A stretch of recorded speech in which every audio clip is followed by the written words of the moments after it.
Una historia que parecía terminada vuelve a surgir luego de que la Corte Suprema acogiera a tramitación los dos recursos de casación en forma y fondo interpuestos por el abogado Jorge Correa en representación del empresario Luis San Martín. En 2008, el dueño de varios locales comerciales en el centro de la ciudad consideró que sus intereses se veían afectados por la construcción del centro comercial, sumado a las eventuales violaciones a la Ley General de Urbanismo y Construcción que habría cometido el municipio al autorizar las obras entorpeciendo la vista a la bahía del puerto.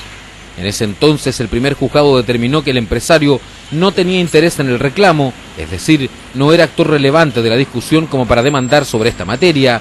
Tras ello, San Martín llevó el caso a la Corte de Apelaciones en Valparaíso, donde se ratificó el fallo.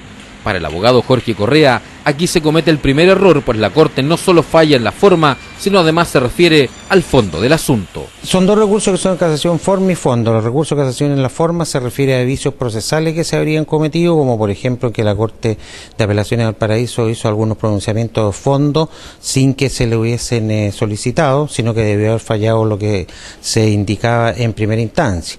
Y el recurso de casación en el fondo se refiere a infracción de ley que se habría cometido al fallar por los señores ministros de la Corte de Apelaciones de Valparaíso la causa ya basado en la ley sustantiva, no en la ley procesal. Esto motivó al empresario a interponer el 20 de enero de este año dos recursos de casación, es decir, de forma y fondo, al considerar que existían vicios procesales.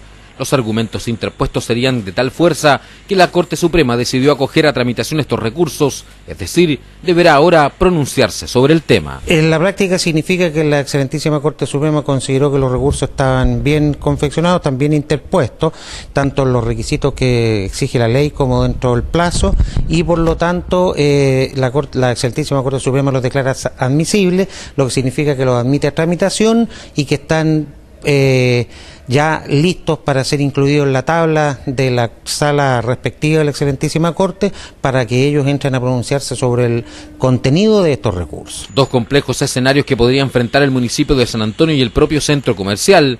De fallar a favor en el recurso de forma, la demanda de San Martín podría volver al primer juzgado de San Antonio, validando al empresario como demandante para discutir en los tribunales si el municipio erró o no en los permisos entregados. Podría significar, en primer lugar, que la excelentísima Corte acoja algunos de estos recursos, el de casación forma primeramente o el de fondo, y ordene que un tribunal no inhabilitado se pronuncie sobre lo que se está debatiendo y no solamente sobre el eventual interés que tenga el señor San Martín. Pero el escenario más grave podría darse si la Corte decide evitar este trámite y determina fallar en el fondo y la forma.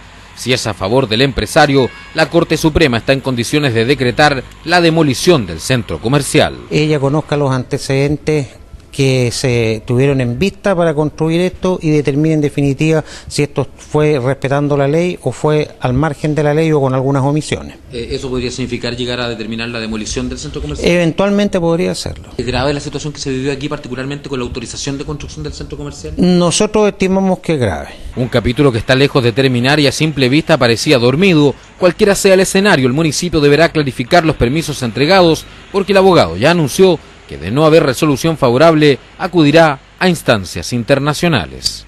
Cualquiera que sea el fallo, obviamente si fuera desfavorable la Corte Suprema, nosotros podríamos recurrir a la Corte Interamericana de Derechos Humanos, porque consideramos que hay infracción a varias garantías constitucionales que permitirían que ese tribunal, que está por sobre la Corte Suprema para estas materias, pueda conocer del asunto.